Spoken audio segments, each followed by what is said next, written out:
Bonjour à tous, bienvenue dans cette nouvelle vidéo sur ma chaîne YouTube et on se retrouve aujourd'hui pour parler de Koh Lanta, la légende, épisode 1, la review.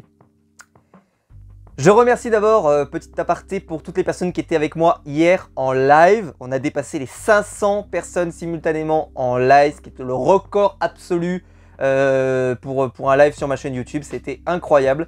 On a fait monter cette hype pour cet épisode qui était absolument très attendu et qui n'a pas, pour moi, qui a été à la hauteur des attentes, disons-le comme ça. Il n'a pas déçu, voilà. Et merci à tous ceux qui sont venus. Et si vous avez été là, le live est toujours disponible, donc vous pouvez le voir en replay.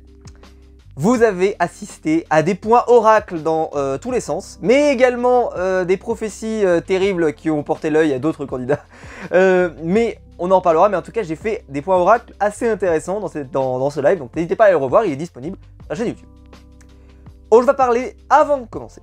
Alors déjà je vous dis un truc, c'est que j'ai pris beaucoup de notes, beaucoup, parce que je voulais rien oublier. Mais en même temps j'avais envie de profiter, donc j'avais pas envie non plus de prendre des notes, mais je prenais des notes rapides. Mais j'ai plein de choses à vous dire, donc la vidéo risque d'être un peu longue, vous me connaissez, mais je vais essayer de faire le plus synthétique possible. Mais j'ai beaucoup de choses à dire. Mais on va commencer par un point qui n'est pas vraiment la review. Je voulais absolument commencer par les audiences, parce que j'ai fait une vidéo, vous pouvez la retrouver quelque part ici, où je vous avais dit le mardi soir était plutôt un soir plutôt bon, en tout cas pour Koh Lanta, c'était pas le soir catastrophique, et je vous ai donné plein d'arguments pour expliquer ça, etc. Donc l'audience de hier soir, c'est pour ça que ça intéresserait, 5,6 millions de téléspectateurs ont regardé Koh Lanta. Alors faut le savoir que c'est calculé, en fait c'est une part par rapport à ceux qui ont un boîtier, etc. C'est extrêmement complexe. Si vous voulez vous renseigner là-dessus, n'hésitez pas à aller voir. Si jamais vraiment il y a qui ne connaissent pas, je peux faire une vidéo à ce sujet parce que c'est un sujet qui m'intéresse énormément, que je maîtrise plutôt bien. Alors les deux infos importantes. Ils ont fait 60% de part d'audience sur les 15-24, qui est le record depuis la saison de 2001, donc depuis la création du programme. Mais le truc le plus intéressant, c'est sur les 15-34, qui est une case très importante. Ils ont fait 57% de part de marché, ce qui est le record historique de la chaîne. Et pour information, pour ce qu'on appelle la femme responsable des achats, ce qu'on a appelé la ménagère pendant longtemps, mais maintenant c'est plus la femme responsable des achats, ils ont fait 47% de part d'audience, ce qui est énorme. Ça veut dire qu'il y avait une femme responsable des achats sur deux qui était devant Koh Lanta. Pourquoi je vous dis tout ça? C'est que l'audience a été énorme, 5,6 millions, mais en même temps, elle n'est pas si énorme que ça. On pouvait s'attendre, moi honnêtement, je pensais que ça allait titiller les 8 millions. Au final, on est quand même assez loin. Ceci dit, il y a le replay, ce qui n'existait pas il y a des années, donc ça va être difficile de comparer. Donc on verra l'audience à J+7, puisqu'elle sera divulguée par TF1. Mais j'ai été un peu déçu, parce que en termes de part d'audience, c'est énorme, mais en termes d'audience pure, c'est pas si fou que ça. Mais ceci dit, je retiens juste ce chiffre, c'est 57% sur les 15-34 et surtout sur les 15-24, 60%. Parce que ça veut dire qu'ils sont allés toucher un public relativement jeune qui ne regarde plus forcément la télévision. Et ça, c'est énorme aussi. Ça, c'est énorme. Et pour la santé du programme à court, moyen et long terme, ça, c'est extrêmement intéressant. Voilà, j'ai terminé là-dessus sur des données un peu chiffrées, mais je voulais absolument vous dire ça. Mais on verra à J+7 combien elle fait. Je le partagerai sur mon compte Twitter. N'hésitez pas à me suivre, Maxime_SOA pour en savoir plus. Alors, point oracle dès le début. Mais un point oracle qui n'était pas volontaire. C'était pas volontaire. Je le disais un peu comme une vanne, moi, dans mon live. Je disais, ok, ce qui serait marrant, c'est qu'il fasse venir le fan ultime de Koh Lanta dès le début, c'est-à-dire notre ami Sam, et qu'il voit arriver tous les Avengers, les uns après les autres, et que t'as un peu le côté, oh putain, oh il y a machin, oh il a gagné 153 fois, oh il a gagné cette victoire. Eh ben ils l'ont fait TF1, ils l'ont fait. Ils ont commencé avec Sam qui arrive, ok, il a droit à son portrait, et ensuite il voit arriver tout le monde, et on peut voir son visage de oh purée c'est Jade, oh purée c'est Claude, oh purée c'était, oh putain c'est... Et ça, en fait, moi je me disais qu'ils allaient le faire parce que, voilà, ça semblait facile à faire, mais je me disais, non, ils vont peut-être pas faire ça quand même, ça fait vraiment... Eh ben si, ils l'ont fait. Et ça a un petit peu desservi Sam sur la totalité de l'épisode, et nous en reparlerons plus tard. Mais cette image-là, en fait, de fan, etc., j'en reparlerai plus loin. Donc ça m'arrive en premier, donc point oracle, déjà, premier bon point, je commence bien cette saison. L'oracle est de retour. Il est chaud patate. Pouce bleu pour l'oracle. Ensuite, Denis, cette année, il a innové. C'est que ils nous ont fait une présentation à la Suicide Squad, c'est-à-dire le premier, pas le récent. Où tu arrives et tu as chaque personnage qui est introduit, donc chaque candidat, et qui a sa droit à sa présentation pendant 10, 15, 20, 30 secondes, etc. Et ce qui fait que la première partie de l'émission, qui dure, franchement elle a duré au moins 20 minutes, et avant le générique, il y a eu la présentation de tous les candidats, ce qui fait que ça a été très long. Mais je vous expliquerai plus loin, pour moi c'était pas un défaut. Mais petite nouveauté, là, Denis s'est mis à leur donner des surnoms. Alors je les ai pas tous notés, parce que clairement il y en a certains qui sont pas intéressants. Mais par exemple, Jade c'est Jade la guerrière, par exemple. Voilà, c'est-à-dire que, voilà, quel statut on lui donne. Jade c'est la guerrière. Pourquoi pas, écoutez. Et celui qui a, je pense, fait halluciner toute la France entière, c'est le fabuleux Clem Larage, dédicace à Faf Larage. Et on peut se dire que Faf Larage, quand il a fait la chanson Senkaera, il a pensé à Clémentine, évidemment, hein, parce que c'est une Kai mec, elle met des coups de tête, elle fume, elle boit, elle se la pète, elle est dingue, elle est raide, elle est pas nette, elle met des balayettes, c'est une Kaira, c'est Clémentine. Mais en vrai, voilà. Donc voilà, Clem Larage, ça y est, Clem Larage. Alors, deux choses sur ce surnom. Premier, c'est, moi je suis pas hyper fan, parce que je suis pas sûr que ça lui rende hyper service. Parce que oui, Clem Larage, ça a un côté un peu, voilà, c'est une guerrière, mais guerrière était déjà pris. Mais d'un autre côté, ça fait vraiment la rageuse. Et ce qui n'est pas quelque chose qui est particulièrement aimé par la communauté Twitter, on va dire, à son sens large. Je fais partie des gens qui aiment bien Clémentine, je tiens à le dire. Donc, je suis pas sûr que ça lui rende service, pour être très honnête. Et puis, Clem Larage, moi je trouvais que le prénom Clémentine était déjà suffisant. Mais là, vraiment, il a passé son temps à l'appeler Clem Larage. C'est-à-dire que il y a eu très peu de Clémentine prononcées par Denis en voix off. Donc je pense qu'il a kiffé ce prénom. Donc je sais pas si c'est qu'elle va rager beaucoup dans les prochains épisodes et donc ça l'a inspiré à l'appeler Clem Larage. Parce que ça, il faut bien s'imaginer que ces voix off sont tournées bien après en studio. Donc peut-être que voilà, elle va rager pas mal et donc ça lui a inspiré ce surnom de Clem Larage. On verra. Théo. Ou alors elle va partir la semaine prochaine et j'aurai eu faux. Mais je pense pas. Alors, et Phil qui arrive. Vous attendiez mon avis sur Phil, bien entendu. Je suis membre honoraire, fondateur du fan club de Phil. Phil la légende, qui dans cet épisode n'a pas été extrêmement en vue.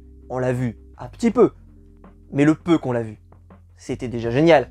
Il a, si jamais vous n'êtes pas investi dès que vous voyez Phil, je sais pas ce qu'il vous faut. Parce que Phil, c'est toutes les valeurs de Koh-Lanta, c'est le dépassement, c'est l'émotion, c'est la vie, c'est quelqu'un qui va te faire même des punchlines sans le vouloir, mais c'est magnifique. Sans le vouloir, je veux dire, il est génial, Phil. Je pense que les gens se rendent pas compte. En termes de client télé, Phil, c'est génial. Et Phil, il a craqué Twitter. Hein. Hier, alors on a parlé beaucoup de Karima, bien entendu, on a parlé beaucoup de Freddy, on en reparlera, mais à la fin de l'épisode, moi, je voyais sur Twitter, il y avait que du Phil. Phil, il est culte. Il est culte intrinsèquement, Phil. Il est génial, Phil. Intrinsèquement, il est trop génial. Je l'adore. Et donc, le surnom de Phil, c'est l'étonnant Phil. Voilà, l'étonnant Phil. Il vous étonne. Il t'étonne, Phil. Moi, il t'étonne. Moi, il m'étonne pas, Phil. C'est une légende. Il aurait dû dire le cultissime Phil. Ça aurait été plus drôle. Mais bon, bref. Parce que l'étonnant Phil, je vous le cache pas, il n'a pas été ultra inspiré de notre Denis. Donc c'est pour vous dire qu'il n'y avait pas toujours une inspiration incroyable pour tout le monde. Bref, Phil donc arrive et il est déjà sur l'émotion. Il est déjà sur l'émotion, il vient d'arriver, etc. Il y en a qui ont trouvé ça too much. Moi personnellement, ça me choque pas parce que je savais que ça allait probablement arriver. Parce que voilà, il vit son truc. Phil, il vit son truc. C'est l'aventure. Il est là pour l'aventure, il est là pour kiffer, etc. Et j'en parlerai plus loin parce que c'est important. Mais Phil, moi je l'ai trouvé très bon dans cet épisode, même si on l'a peu vu. Mais le peu qu'on l'a vu, c'était bien. Parce qu'il y en a qu'on voit beaucoup et ils ont quasiment rien d'intéressant à dire, on en parlera plus loin. Par contre, il y en a qu'on voit peu, mais le peu qu'on voit, c'est efficace. Et ben j'ai envie de dire, c'est ça qu'on veut à la télévision. Il y a Claude qui arrive. Alors j'ai pas retenu le surnom de Claude qui est donné par Denis. Par contre, les candidats eux-mêmes, je sais plus laquelle dit ça, je sais que c'est une fille, qui dit c'est carrément King Claude. C'est le roi Claude. Et je suis sûr d'une chose, c'est que je crois qu'il est présenté un peu comme le recordman Claude, quoi. Mais c'est pas King Claude.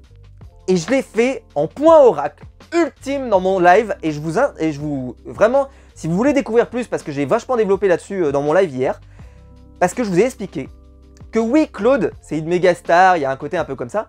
Mais pour TF1 et pour ALP, il est clair et net que c'est pas le symbole de Koh-Lanta. Et cet épisode, il a tellement confirmé, c'est absolument hallucinant. Parce que, après, donc il y a Patrick Dilepat qui arrive. Et celui qui arrive en dernier, c'est Théoura. Et Théoura, quand il arrive, il n'a pas la même entrée que les autres. Il n'a pas la même entrée que les autres. Les autres, c'est des candidats. Et t'as Théoura. Théoura, c'est le symbole du programme. C'est le mec, c'est la légende. La légende dans le sens, c'est le mec qui représente Koh Lanta. Et pour la prod, Claude représente pas Koh Lanta. C'est Théoura. Ce qui fait que si Claude il n'avait pas son record, parce qu'il a son record du nombre d'épreuves, s'il l'avait pas, t'as l'impression que Claude c'est un candidat, c'est Claude quoi. Mais Théoura, c'est la légende, c'est le mythe. Et je vais pas vous dire que ça me dérange, parce que c'est mérité, y a pas de problème, mérite tellement. Mais j'ai pas trouvé ça très respectueux pour les autres, parce que Claude il a rien à lui envier. Freddy il a rien à lui envier. Je vous le dis honnêtement, Freddy il a rien à lui envier. Et dommage qu'il n'aura pas pu prouver plus longtemps, parce que clairement il a rien à lui envier. Il y a des candidats géniaux dans ce All-Star. Et arriver comme ça et un peu dire Théoura, c'est Théoura, le mythe, la légende, et les autres, bah ok vous êtes sympathiques mais ça va.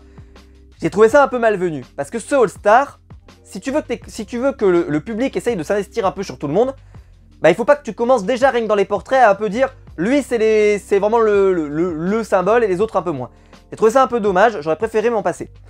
Mais bon, je peux comprendre qu'après pour ceux qui sont hyper fans de Théoura, peut-être que ça vous a fait plaisir, mais moi j'ai trouvé ça, j'ai pas été hyper fan.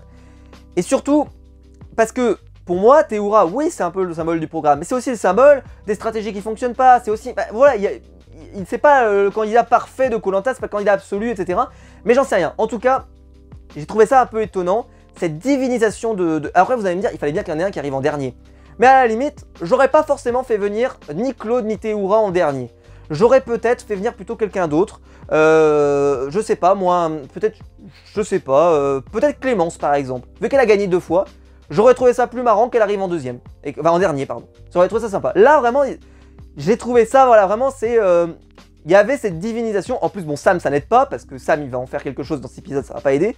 Mais voilà, je trouve que ça a vraiment fait...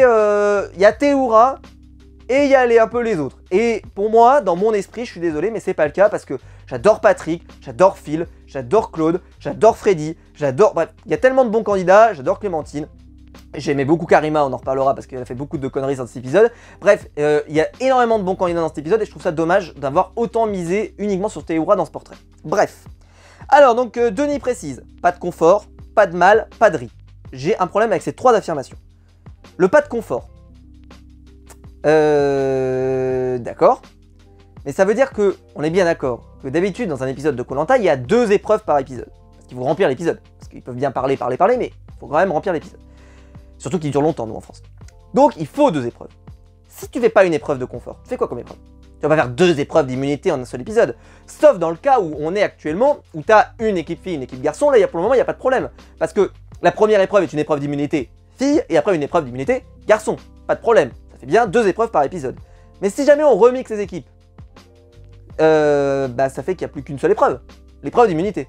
Parce qu'ils vont pas se battre pour du beurre, hein. Moi vous me faites pas ça, hein. TF1. Moi je veux bien le côté, voilà, on se bat pour l'honneur, pour le machin. Non, ça va.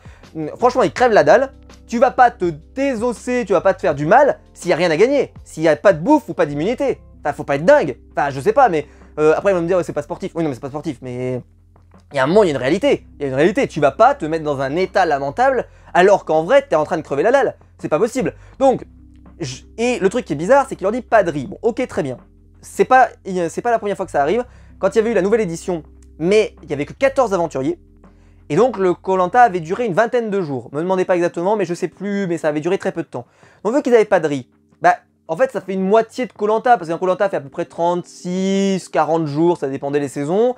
Et là, bah il fait que 20 jours, donc en fait c'était la moitié d'un Koh Lanta classique. Donc c'était un peu moins hardcore que prévu. Donc ils n'avaient pas eu de riz, mais c'était moins choquant. Mais là, ce que j'ai pas compris, c'est qu'il leur dit pas de mal. Donc ça veut dire, je suppose, qu'il leur donne pas de quoi faire chauffer des choses dedans, par exemple. Donc ça veut dire que même s'ils attrapent un crabe, par exemple, comme ils vont le faire dans l'épisode, bah tu le fais chauffer dans quoi? T'as pas de marmite, t'as rien, je trouve ça hyper bizarre. Je trouve ça hyper bizarre de leur avoir enlevé au moins les 2-3 trucs qui permettaient de pouvoir se sustenter. Et ça veut dire que s'ils veulent leur donner du riz plus tard, bah ils ont rien pour le faire cuire, donc je trouve ça bizarre. Donc on verra si ça se confirme, mais en gros ils auraient que la machette. Donc bizarre. Je comprends bien qu'il faut que ça soit à la dure, mais là c'est un peu... Enfin voilà, on verra ce que ça donne, à moins que plus tard, quand il donnera le riz, s'il donne le riz, parce que moi je suis convaincu qu'ils vont pas le laisser 34 jours, je crois qu'il dure 34 jours, sans riz, j'y crois pas tellement, je vous le dis tout de suite, je pense que ça va finir par arriver. Je suis presque prêt à mettre ma main à couper, pour une raison simple, c'est que 34 jours sans riz, c'est très long. 20 jours ça peut, 34 c'est très long. Donc je pense que ça finira par arriver, mais pas au début. C'est-à-dire que peut-être à la réunif par exemple. Ça peut être possible à la réunification, il apporte le riz et puis surtout, si la prod veut, parce que c'est quand même un All-Star qui a de la gueule sur les performances sportives, s'ils veulent qu'il y ait des performances sportives sur les épreuves sur la longue durée, ils ont intérêt de les faire bouffer les mecs, hein, parce que sinon dans 6 épisodes ou 7 épisodes, on va les voir un peu somnolés, tomber, ils seront moins actifs sur le camp, enfin ça fera moins rêver comme All-Star, c'est clair et net, même s'ils sont plus résistants, qu'ils sont plus endurants parce qu'ils ont l'habitude, etc. C'est des êtres humains quand même, hein, si tu ne bouffes pas pendant hyper longtemps, c'est quand même plus dur. Surtout qu'ils ont rien pour chauffer, je répète, c'est très bizarre. J'ai pas vu la marmite, donc je ne comprends pas. Parce que ça, c'est pas un... Voilà, ils peuvent très bien faire chauffer du manioc, enfin, je comprends pas. Ça ne m'explique pas vraiment. Bref. Donc pas de riz et pas de mal. Bon, ça, la malle, je comprends pas. Le riz, je peux comprendre, surtout s'il arrive plus tard, mais on y reviendra. On verra si je me suis trompé ou pas. Et là, le drame, ils vont séparer les hommes et les femmes.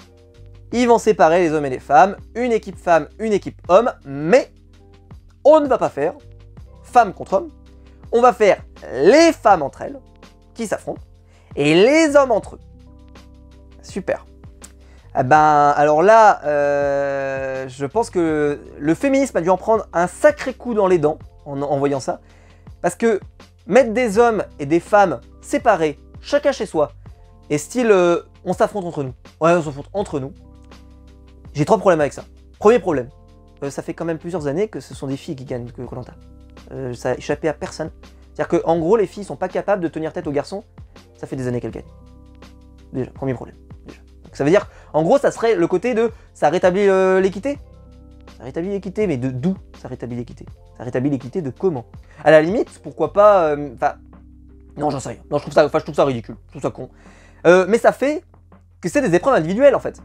Donc, deuxième effet intéressant pour la prod, je vois l'intérêt, c'est que là, ils vont multiplier les épreuves individuelles. Parce que là, c'est par équipe, mais individuel dans l'équipe.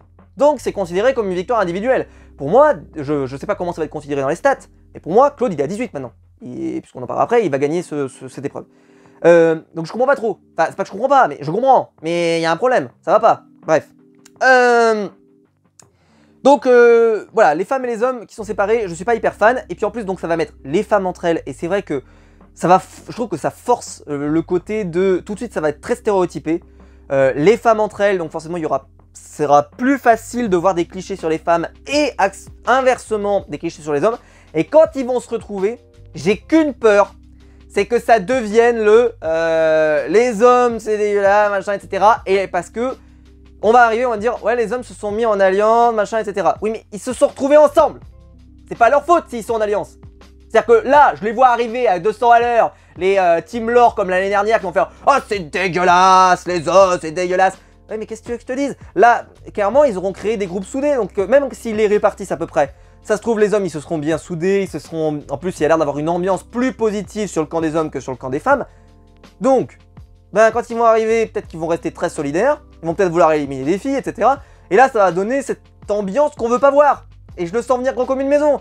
Donc on verra, ça se trouve peut-être que ils vont pas remixer, mais je sens qu'ils vont peut-être remixer, parce que aussi c'est bien les épreuves en équipe aussi. Moi je trouve ça dommage qu'il n'y ait que l'individuel, c'est sympa l'individuel. Mais les épreuves en équipe, c'est aussi une dynamique d'équipe, c'est aussi un esprit d'entraide, c'est aussi... C'est sympa les épreuves d'équipe, je trouve ça dommage moi qu'on s'en prive. Mais bon, ils ont misé, je m'y attendais, je vous en avais parlé dans une vidéo où je vous expliquais que Koh-Lanta devenait de plus en plus sportif. Et je m'attendais qu'il y ait plus d'individuels sur ce All-Star, je m'y attendais un petit peu. Donc les deux derniers auront un vote au conseil immédiatement. Et les deux premiers seront immunisés avec un collier. Mais le collier, il ne marche que pour cet épisode. C'est pas un collier d'immunité qu'on leur donne. Je me demandais s'ils allaient pas le faire. Parce que vu que c'est Claude qui avait fini, je me suis dit, peut-être pour protéger un peu Claude, pour être sûr qu'il aille jusqu'à la réunif. Mais je pense qu'ils sont assez tranquilles de ce côté-là. Mais bon, si tu voulais assurer le coup, tu pouvais dire, on lui donne un collier d'immunité. Comme ça, on assure plus ou moins le coup. Mais la prod ne l'a pas fait. Donc plutôt sport de ce côté-là, j'ai trouvé ça plutôt sympa. Et là, bon bah t'as Denis qui dit bon bah les femmes, rentrez chez vous, découvrez votre camp parce que bah, vous jouerez demain vous. D'abord les hommes, pas de galanterie, désolé. 2021. Mais voilà, c'est d'abord les hommes, hein, d'abord l'élite, et puis, non je plaisante, je déconne. Mais c'est plus, voilà, d'abord les hommes, le parcours du combattant, et puis vous reviendrez demain.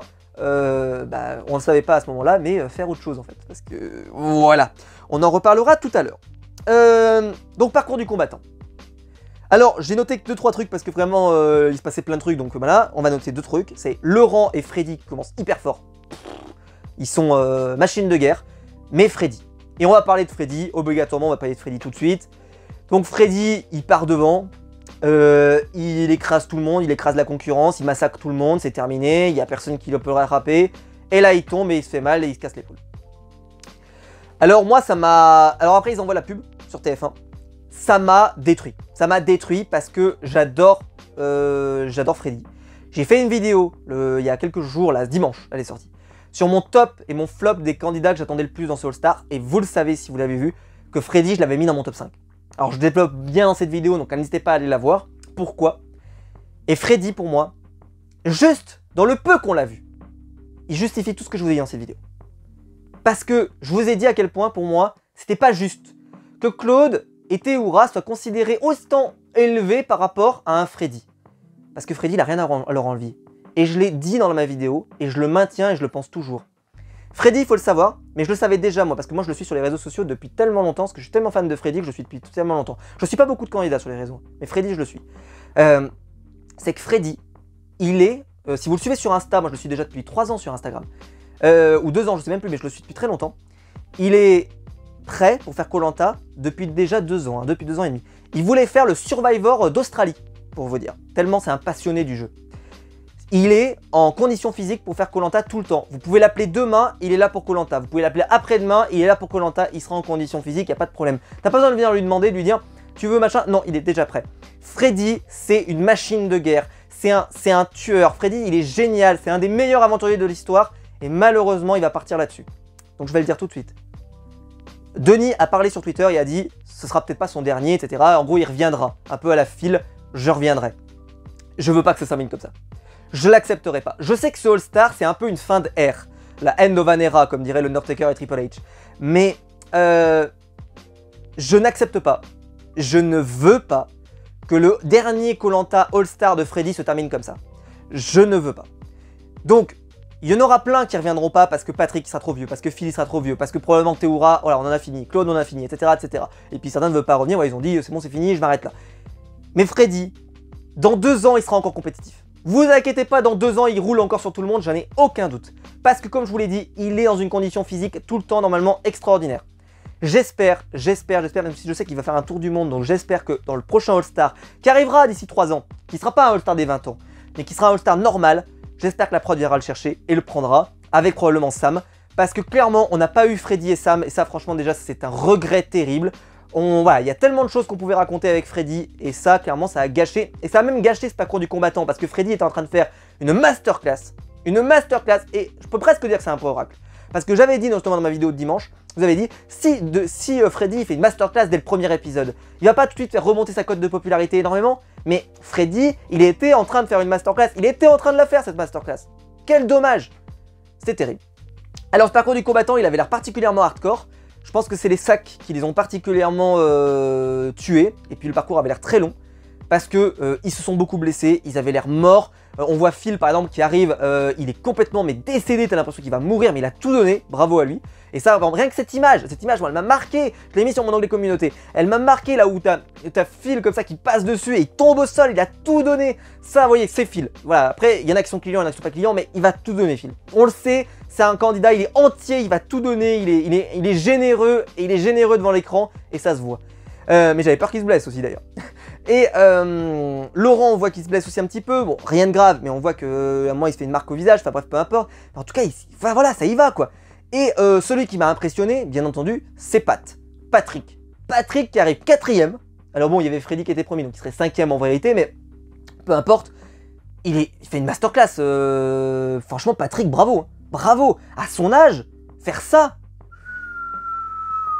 Waouh quoi. Moi, j'ai été impressionné par la performance de Patrick. Pour moi, il a fait la performance de l'épisode. Vraiment, bravo, bravo. Je ne m'y attendais pas. Je savais qu'il était en bonne condition physique parce que je l'avais vu sur Insta, mais je pensais pas qu'il t'es dans cette condition physique pour faire ce parcours du combattant qui avait l'air hardcore, bravo quoi. Et alors, il y a le moment un peu gênant. Donc c'est Claude qui va arriver premier, pardon. Donc Claude qui va dépasser Freddy parce que Freddy, bah voilà, il s'est blessé. Et après Laurent qui arrive deuxième. Et il va se passer un problème. C'est que Théoura n'arrive pas à récupérer son sac dans la mer, il est coincé, etc. Et Sam va décider de l'aider. Théoura va l'engueuler, va lui dire de repartir, etc. etc. J'ai deux problèmes avec ce moment-là. Le premier problème, c'est que Sam, normalement, il est censé être un expert de Koh-Lanta et un peu un fan, etc. Même s'il veut l'aider parce qu'il veut pas qu'il ait un vote contre lui. Ça peut se comprendre. Pourquoi pas? Mais dans ce All-Star là, qui peut croire que Théoura serait vraiment éliminé dès le premier épisode? J'y crois pas. Deuxième truc. Sam et Théoura. Bah Théoura, si jamais Sam idolâtre autant qu'il le dit Théoura, il ne devrait pas l'aider. Pour une raison simple, c'est que Théoura, on le voit bien, il a pas envie d'être aidé. Il veut pas des victoires au rabais, Théoura. Il veut pas des victoires au rabais.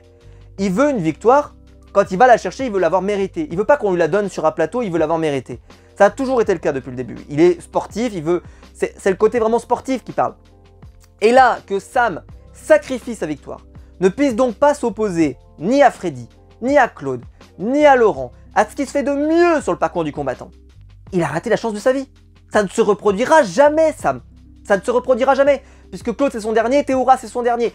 Ça ne se reproduira jamais. Tu as raté la chance de ta vie de faire le parcours du combattant potentiellement ultime de Koh-Lanta. Tu rajoutais potentiellement les Grégoire, on va dire, mais c'était le parcours du combattant ultime celui-là. Il a raté sa chance. Il a raté sa chance. Il n'y a pas un regret à avoir. Mais tout le long tu te dis, on n'a pas eu cet affrontement qu'on aurait aimé avoir. Parce que Sam a décidé délibérément de ne pas le faire. Et sportivement, je ne suis pas fan. Et en plus, ça donne toujours cette image, comme je vous l'ai expliqué, que Théoura, voilà, il y a cette divinisation, etc. Et ça me gêne. Et ça me gêne pour un deuxième truc, c'est que ça donne cette impression que Sam, il est encore dans cette posture de fan et qu'il ne se considère pas comme à la hauteur de ses légendes. Mais très bien, ok, il est peut-être pas à la hauteur de ses légendes parce qu'il n'a pas encore fait autant de la légende de Koh-Lanta.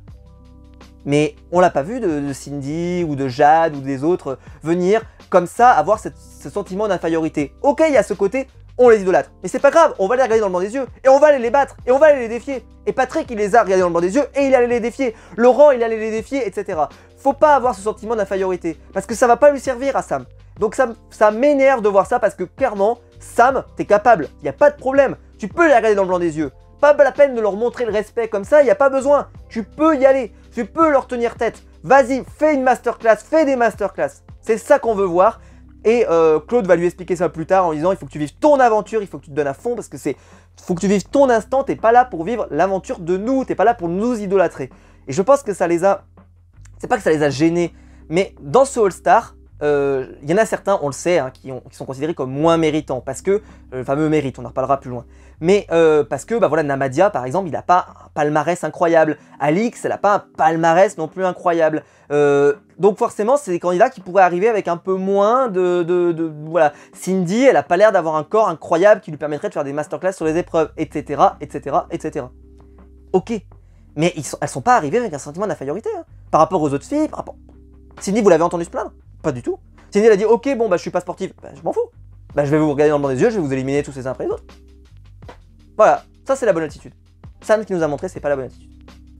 Petite mention donc pour Hugo qui finit 3ème du parcours du combattant, mais malheureusement Hugo n'en parlera plus loin. Ça a été un particulier échec, mais je vous l'avais dit et je vous expliquerai pourquoi plus loin. Alors après on va faire très vite parce qu'il y a plein de choses que j'ai remarquées. Alors donc Sam et Freddy arrivent derniers, donc ils vont avoir un vote contre eux. Freddy ne pouvant pas continuer, donc il n'aura pas de vote, mais Sam en aura un. Ça n'aura aucune incidence. Et celle que j'ai remarqué le plus, après ce qu'on va aller chez les filles, bien entendu, parce qu'on ne l'avait pas vu depuis le début quasiment, c'est Christelle. Alors Christelle, c'est pas la candidate la plus populaire, parce qu'elle est pas jeune, parce que je pense pas qu'elle ait des followers sur Instagram de folie et tout ce que tu veux.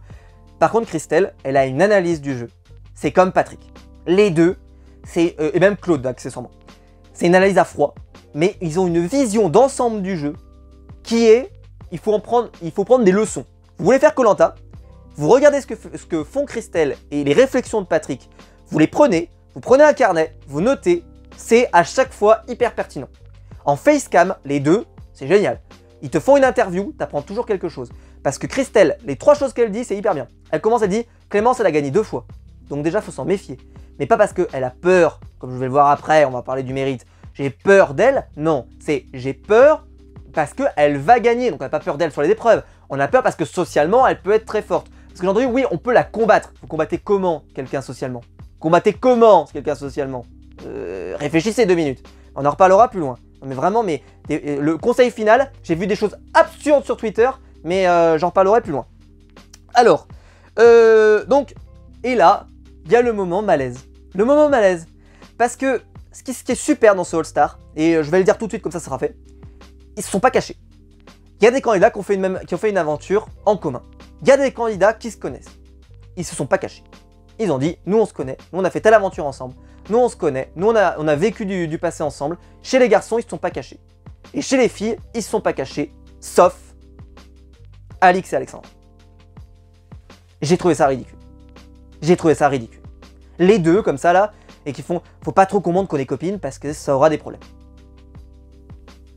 Faut pas trop qu'on montre qu'on est des copines parce que vous avez vécu une aventure, etc. Elles sont proches, etc. Pourquoi pas? Mais dans ce All-Star, je l'ai dit, ils se connaissent tous parce qu'en plus c'est tous des gros noms pour la plupart, donc il y en a plein qui ont fait peut-être fois 2 aventures ensemble ou plus. C'est pas votre petit copinage qui est vraiment un problème. Et donc j'ai trouvé ça un peu hypocrite et j'aime pas trop. Parce que ce que j'ai bien aimé, c'est que justement au contraire, je les ai trouvées très franches jusque-là. Je les ai trouvées très franches. Parce que tous, ils ont été honnêtes. Par exemple, Claude, il a tout de suite dit, moi, Pat, je le connais. Théoura, bien sûr, je le connais. Sam, je le connais, etc., etc. Et ils ont vraiment, ils se sont pas cachés. Et je trouve ça bien de pas se cacher. Parce qu'on aurait pu faire un peu une sorte de all-star des focus, c'est-à-dire on connaît de notoriété, mais on se connaît pas vraiment, on n'a pas vraiment le lien, etc.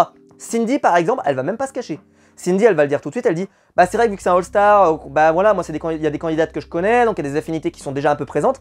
Elle va être très honnête. Et bah les deux seuls focus qui sont pas honnêtes, c'est Alexandra et Alix. Incroyable. C'est génial, hein, super. Mais ridicule, mais vraiment ridicule. Il y en a qui vont me dire, mais si, c'est bien vu parce que comme ça se voit pas qu'elles sont en alliance, etc. Mais il y a déjà des trios, des quatuors qui se forment dans tous les sens. C'est leur petit duo là qui est vraiment problématique. Bah bref, j'aime pas, je trouve ça ridicule, c'est du faux cul qui sert à rien.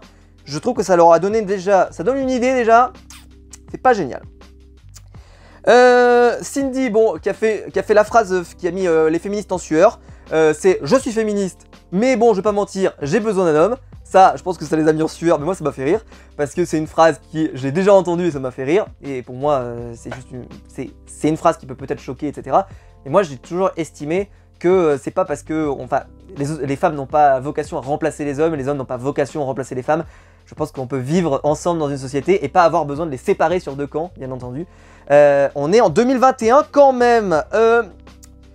Et alors là, Claude fait une réflexion intéressante, il s'interroge sur le fait d'avoir gagné. Il se dit, est-ce que c'était bien vu de gagner? J'aurais peut-être mieux fait d'arriver 2e parce que là, ça me met une grosse cible sur le dos. Ça n'aura pas d'incidence, mais c'est quand même intéressant de le noter parce que Claude, toujours analyse pertinente du jeu, ne perd jamais la vision d'ensemble. C'est comme Patrick, c'est comme Christelle, les 3, c'est vision d'ensemble. On ne rate jamais rien. Des radars, les mecs. Des radars, les 3. On pourrait presque dire Cindy. Mais Cindy, c'est différent. Bon, Laurent se met à poil, j'ai rien à en dire parce que Laurent, je suis pas hyper fan et clairement ce genre de truc, vous le savez, moi c'est pas trop mon truc parce que c'est forcé, c'est pas hyper intéressant. Si vous êtes client, écoutez, ça va pas durer trop longtemps, mais j'ai trouvé ça forcé. J'ai trouvé Patrick par exemple beaucoup plus drôle, voilà, je cherche un collier machin, parce que c'est plus naturel. Là, tu sens que c'est pas hyper, voilà, ça m'a pas plu plus que ça. Le moment où Laurent et Namadia veulent un peu essayer de se cacher et tout, bah, ça m'a fait penser un peu du Survivor, pour ceux qui voient à peu près à quoi je pense, mais c'était intéressant. Et donc Sam va échouer à faire le feu dans une première partie parce qu'en fait, réflexion, tu te dis pourquoi ils n'ont pas fait le feu avant de voir la pluie qui arrive. Parce qu'en vrai, bah, tu te dis que si jamais tu le fais après que la pluie soit arrivée, le bois sera mouillé et ça sera plus compliqué de faire le feu. Je dis ça, ça me semble logique à moi. Mais vous allez me dire, je suis pas aventurier, mais j'aurais fait peut-être tout de suite. J'aurais commencé par ça. Je comprends, hein, ils ont voulu faire une cabane parce qu'ils ont voulu se protéger, etc. Mais ils n'étaient pas obligés de la faire tous. Sam, par exemple, ou peut-être 2 personnes auraient pu se mettre sur le feu et tous et les autres faire la cabane. Parce que je pense qu'ils n'ont pas profité que le bois était sec. Je sais pas s'il l'était, hein. J'ai jugé à vue, voilà. Mais là, bah, tu te dis quand même que ça sera probablement plus dur après la pluie. En tout cas, moi, ça m'a semblé logique. Je sais pas pour vous, mais moi, ça m'a semblé logique. Peu importe. Et donc, il va galérer, Sam. Alors, il va finir par y arriver. Mais problème, c'est qu'il va y arriver, et là, plus de cam. Le caméraman, il était parti pisser, ou il était parti au bar, là, il s'était demandé voilà, un demi au bar, le mec il a dit, il racontait, voilà, bah moi j'ai vu cette telle, moi j'ai vu Laurent à botti à poil et tout, enfin, oh là là, une belle aventure que j'ai fait, je sais pas pourquoi je prends cet accent du sud, mais j'imagine que c'est caméraman est du sud, puisqu'il aime boire des boissons alcoolisées de belle qualité, et là il arrive, il fait, ouais, bon machin, et donc ils ont raté ça. Alors, moi mon côté sceptique, c'est, bon bah il voulait pas que Sam, ça abîme son image, donc ils lui ont donné le feu, ça c'est la version moins sympa. La version sympa, c'est en gros, il n'y a pas de caméra. Alors, Denis aurait répondu à ça. Et alors là, clairement, j'y crois pas une seule seconde. Je vous le dis tout de suite. Mais vraiment, je suis prêt à mettre ma main coupée. Parce que Denis aurait dit, il n'y avait qu'une seule caméra sur le camp. Oh, Jean-Pierre, il n'y a qu'une seule caméra sur tout le camp. Vous faites comment, les mecs, pour se filmer avec tout ce qui se passe? Il se passe des trucs de fou partout. Des moments, il y a des trucs qui se passent par là, par là. Il y a des gens qui discutent dans la forêt, il y a des trucs qui... Et en plus, Stam, c'était arrivé avec Marc à une époque. Mais Marc, il avait commencé le feu, il s'était mis en plein milieu de la forêt, tranquille dans son coin, et quand ils arrivent, en fait, le feu était déjà prêt, quasiment. Il arrive, il jette le feu, et puis en gros, c'est prêt, quoi. Mais parce qu'en fait, il l'avait fait dans son coin, dans un scred. Donc là, ça m'avait pas choqué de le voir comme ça. Là, Sam, il l'a pas fait dans un coin, hein. Il l'a pas fait caché, hein. Il le fait en plein milieu, enfin, sur la plage, proche du camp. Donc c'est très bizarre qu'ils aient raté le rush. Donc voilà, mon côté suspicieux, mais voilà. Et alors, il y a une alliance qui a l'air de se créer immédiatement. C'est Théoura, Sam, Claude, l'alliance qui a fait un des derniers Koh-Lanta, plus Laurent, et plus la surprise, pour moi, hein, c'est Namadia. Parce qu'il n'y a pas un lien évident entre ces quatre-là et Namadia, je trouve. Et là, Namadia. Alors, est-ce qu'ils se connaissent, est-ce qu'ils ont tissé des liens, etc. Ça peut s'expliquer. Ou alors, est-ce que c'est que juste Namadia, il a un bon social, et que tout de suite il a réussi à s'intégrer, parce qu'il a l'air cool, parce qu'il a l'air sympa. Je peux même rajouter à ce petit ensemble Patrick, mais parce qu'il a l'air protégé par Claude, mais d'un autre côté, il n'est pas complètement intégré à ces cinq-là. Mais quand tu regardes, c'est Thé, Sam, Laurent et Claude, c'est les machines de guerre sur les épreuves. Et Namadia, il rentre pas vraiment dans ce critère-là. Donc, je pense qu'il doit y avoir peut-être un peu plus, c'est-à-dire qu'ils ont dû se rencontrer après. Donc voilà. Et ensuite, donc, on va partir à l'épreuve des femmes. Alors, donc, pas d'épreuve du combattant. Terrible. Parce que pour moi, bah, par exemple, Karima, ça va avoir une conséquence terrible. Parce que Karima, elle était peut-être la meilleure sur le parcours du combattant. Mais sur l'épreuve du grappin, pas tellement. Si on refait l'histoire, elle fait le parcours du combattant, elle gagne l'immunité, elle fait pas du tout le même social, pas du tout le même jeu, parce qu'elle est pas du tout en danger, etc. Donc elle peut agir différemment. On refait le jeu, quoi. On refait le match, comme dirait Eugène Sakomano. Donc Clémentine et Karima sont devant, très très vite. Clémentine arrive première. Sauf que Clémentine va jamais y arriver. Candice revient globalement bien, mais on va la voir très très peu dans l'épisode, donc je passe juste son nom parce que clairement on va la voir à peine. Heureusement qu'on lui demande son avis pour le vote, parce que sinon on va pas lui demander. Cindy, elle est dernière, mais elle est tellement à droite que, en partie course et en partie physique, qu'elle va réussir à remonter, donc plutôt pas mal, parce que ça donne cette idée que effectivement c'est pas la meilleure sur les épreuves, mais que quand il faut faire quelque chose où il faut être agile, concentré, etc., ou enfin... Vous voyez, type puzzle, type machin, bah, c'est une candidate dans lequel il faut se méfier. C'est Kumba qui va arriver première et qui va gagner, bravo à elle. Alix va arriver deuxième. Cindy fait une énorme remontada, bravo à elle. Et Clémentine est complètement à la rue. Et avec Alexandra qui fait encore une nouvelle fois un démarrage de Koh-Lanta particulièrement pas intéressant une nouvelle fois. Clémentine, elle est déçue, mais elle va pas rager. C'est pour ça que je me dis que probablement que ce surnom, peut-être que soit il va arriver plus tard, soit c'est que, ouais, je sais pas, il a pas trouvé mieux Denis, mais soit elle va rager peut-être pour la suite, on verra. Et alors là, stat intéressante, je ne la connaissais pas, c'est que Kumba n'avait jamais gagné d'immunité, elle n'avait gagné que des conforts. Je ne sais pas si vous le saviez, moi je ne le savais pas, parce que je savais qu'elle avait déjà gagné des épreuves, je n'avais pas pris conscience qu'elle n'avait pas gagné d'immunité. Voilà, petite remarque comme ça, mais assez intéressant. Bon bah Clémentine, la phrase juste mythique, hein, j'ai perdu patience. Voilà, j'ai perdu patience. Elle a pas changé, c'est très bien, elle a pas changé, nickel. Clem Larage, là, la fameuse. Donc ensuite on arrive sur le camp et discussion entre Clémentine et Alexandra, puisqu'elles ont un vote contre elles, puisqu'elles sont arrivées dernières. Elles discutent. Et elles se disent, nous on va pas être cono, hein, parce qu'on va pas voter l'une contre l'autre. C'est-à-dire que notre destin, c'est pas parce qu'on a un vote, on est encore 10. Donc, il y a quand même moyen de se refaire et de remonter, donc c'est pas parce qu'on a un vote qu'on est condamné. Donc, on va pas voter l'une contre l'autre. Moi, je pense qu'il faut qu'on fasse d'autres stratégies, qu'on fasse d'autres choses, on n'est pas condamné, au contraire. très bonne approche. Clémentine ne perd jamais le nord et Alexandra non plus. Ça c'est très bien. Donc Alexandra, là elle va faire une tournée d'adieu. Elle va aller voir Clémence, elle va aller voir Karima, elle va aller voir Christelle, tout le monde. Alors tu vas voter contre qui? Tu vas voter contre qui? Tu vas voter contre qui? Est-ce que tu votes contre moi? Tu me promets de pas voter contre moi? Et là, ça commence à arriver le bordel, c'est ce que va dire Cindy plus tard. C'est qu'à force de demander tout le monde, tu vas pas voter contre moi, tu me fais une promesse, bah à la fin ils ont donné des promesses à tout le monde. Tu fais comment après? C'est ce que dit Cindy à un moment, c'est qu'elle dit moi j'ai donné ma promesse à une telle, j'ai donné la promesse à une telle, j'ai donné une promesse à une telle, je vais voter contre qui à la fin? Parce qu'à un moment donné, je vais pas voter contre moi-même quoi. Alors, elle propose même à un moment de voter blanc d'ailleurs, donc je suis pas fan du tout, vous l'imaginez bien. Mais voilà, c'était assez marrant là-dessus. Et donc là, Christelle, analyse du jeu, ce que je vous expliquais.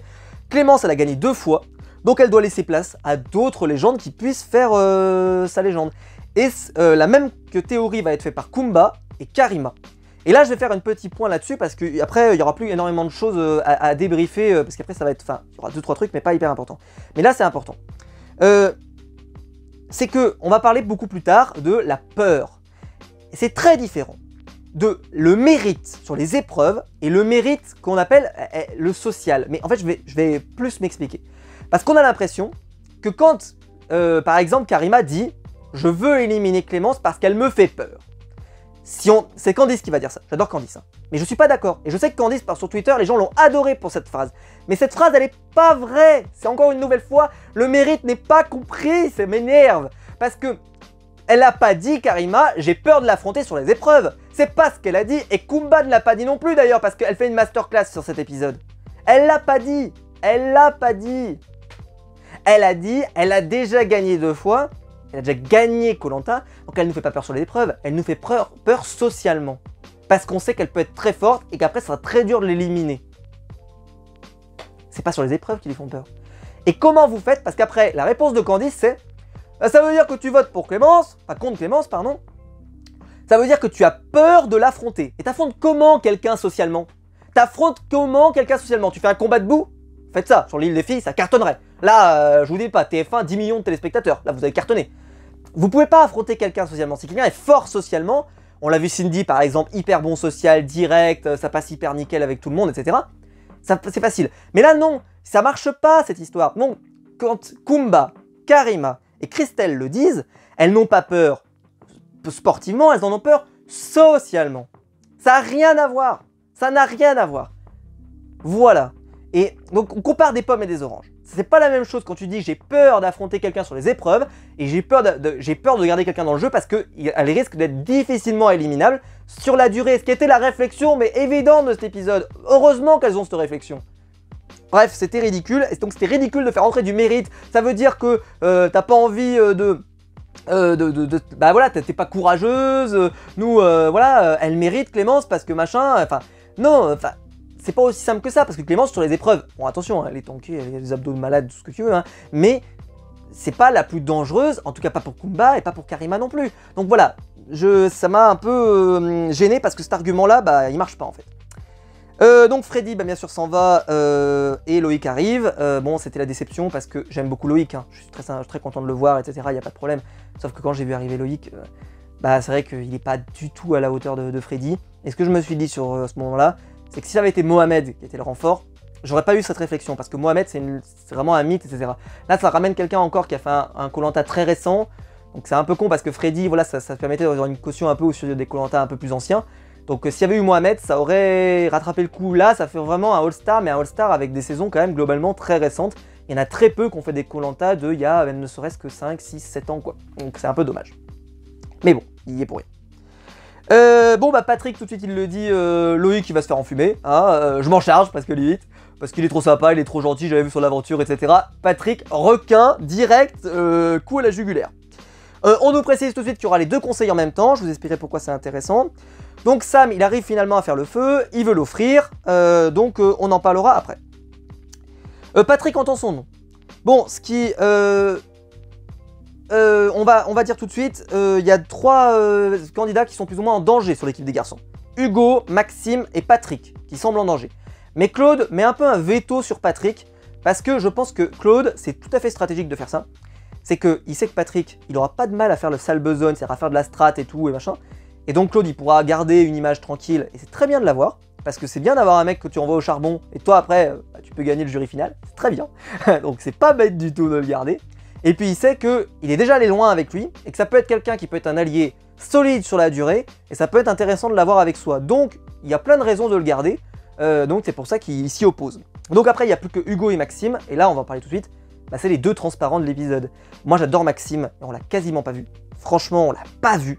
Il a eu très peu d'interviews, c'est pour ça que j'ai eu tellement peur qu'il parte, parce que je me suis dit, oh, il aura rien eu quoi Maxime, rien. Mais le pire c'est Hugo, parce que Hugo va partir. Donc j'ai trouvé ça très sain d'ailleurs, l'ambiance sur le camp, voilà, ça discute de stratégie, mais c'est très bien, je trouve ça très sympa, ça, vraiment, mais dans la bonne ambiance quoi. Alors que chez les filles, tu vois, ça tacle dans tous les sens, ça fait des faux semblants, enfin machin, c'est le bordel. Hugo, il a pas parlé, quasiment, et on l'a quasiment pas vu. Et Hugo, il va le dire quand il va être éliminé, il va dire, bah ouais, mais j'ai pas beaucoup parlé, j'ai été très discret, etc. Et en fait, je le savais, parce que j'avais fait mon flop 5, top 5 et flop 5 que j'ai sorti dimanche, et je l'avais mis dans mon flop, pour une raison simple, c'est que je vous avais dit, c'est pas un bon client télé. Bon bah pas de mystère, ce n'est pas un bon client télé, c'est quelqu'un de très sympa, et c'est pas un bon client télé. Et ça s'est vu terriblement, parce qu'on l'a pas vu. Et pourtant quand même, il finit bien placé au parcours du combattant, mais on n'en parle pas. Il fait aucune... t'as l'impression qu'il parle avec personne, il n'est pas du tout intégré. Pour l'instant Maxime, ça part pas bien non plus, hein, on va pas se mentir. Mais pour lui, en tout cas, ça a été très vite mal tourné. Je trouve ça vraiment un peu dommage, j'aurais préféré que ça dure un peu plus longtemps pour lui. Dans ceux aussi qu'on n'a pas beaucoup vu, il y a Jade, qu'on n'a pas vu. Pourtant c'est une candidate emblématique, on n'a pas vu Jade. Et Candice qu'on a très peu vu, sauf le moment où on lui a demandé son avis pour le vote. Heureusement, mais même Jade, on a l'impression qu'on lui a même pas demandé quoi. Namadia, il a fait un très bon conseil, je trouve. C'était très bien parce qu'il arrive, en gros il dit bah nous je savais que c'est les hommes, c'est vrai que nous on n'a pas besoin de parler longtemps, on fait ça un peu, voilà, tout le monde savait après ce qu'il devait faire, etc. Et c'est vrai que chez les filles, bah, Christelle s'est mis un peu en position de leader, j'avais un peu peur qu'elle prenne un gros tacle, ça va pas arriver, parce qu'au final elle va vite se mettre en retrait après derrière. Elle va, voilà, je pense qu'elle s'est vite dit, c'est pas tellement l'ambiance, parce que Cindy a pris le lead, on va pas se mentir, parce qu'elle est déjà avec Clémentine, elles ont déjà pris un gros bouillon là, elles sont vraiment devant, il n'y a pas de problème. Donc Alix et Clémentine, elles par contre, sont plus en accord, pourquoi pas d'éliminer une Kumba, comme Karima par exemple, parce que bah voilà, elles s'entendent pas super bien et puis elle peut être dangereuse, donc elles sont plutôt d'accord pour l'éliminer. Mais voilà, Kumba, elle veut voter Clémence parce qu'il y a trop de victoires. Donc il y a une différence entre dangereux sur les épreuves et dangereux par rapport au fait que bah, ça sera compliqué de les éliminer plus tard. Donc il y avait un truc, c'est que les premiers qui étaient arrivés au conseil, qui étaient arrivés à l'épreuve, ont un avantage. Donc ils peuvent choisir sur l'équipe d'en face qui peut voter. Et une deuxième fois. Donc Kumba va voter Claude, enfin devenir Claude parce que Claude a gagné, et Claude c'est très bien parce qu'en plus il utilise ses arguments, donc personne n'a de problème, il dit Kumba tu peux voter une deuxième fois parce que tu as gagné. Je pense que ce qui aurait été plus drôle, c'est que vu que le conseil s'est déroulé en même temps, et bah ce qui aurait été plus drôle, c'est que vu qu'ils ont écouté les paroles de chacun, et bah que Claude vote dans l'urne mais des filles, et que Kumba vote dans l'urne des garçons. Ça aurait été drôle. Là, ça aurait été drôle. Ça aurait été vraiment drôle. Parce que ça aurait foutu la merde, c'est juste le côté vraiment au faciès, machin. Et puis voilà, déroulement des votes. Donc, vous le savez, si vous l'avez bien entendu, Hugo donc a été éliminé directement. Et puis voilà. Et petit suspense quand même vraiment sympa avec, on sait pas trop, on se dit peut-être Clémence. On sait pas, voilà, vraiment ils ont bien maintenu le suspense chez les filles. Chez les garçons, c'était vraiment qu'Hugo était mal barré. C'est pour ça que je pense qu'ils ont commencé par les garçons. Et puis les filles, voilà, vraiment le suspense jusqu'à. Et puis, bah voilà, Karima qui s'en va.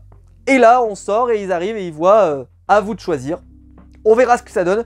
Je veux pas m'en parler ici parce que voilà, ça reposerait sur une mécanique de Survivor que je maîtrise pas suffisamment, donc je ne veux pas dire de bêtises, surtout que si j'ai bien compris la mécanique de Survivor, je comprends pas, parce que dans Koh-Lanta ça ne peut pas marcher.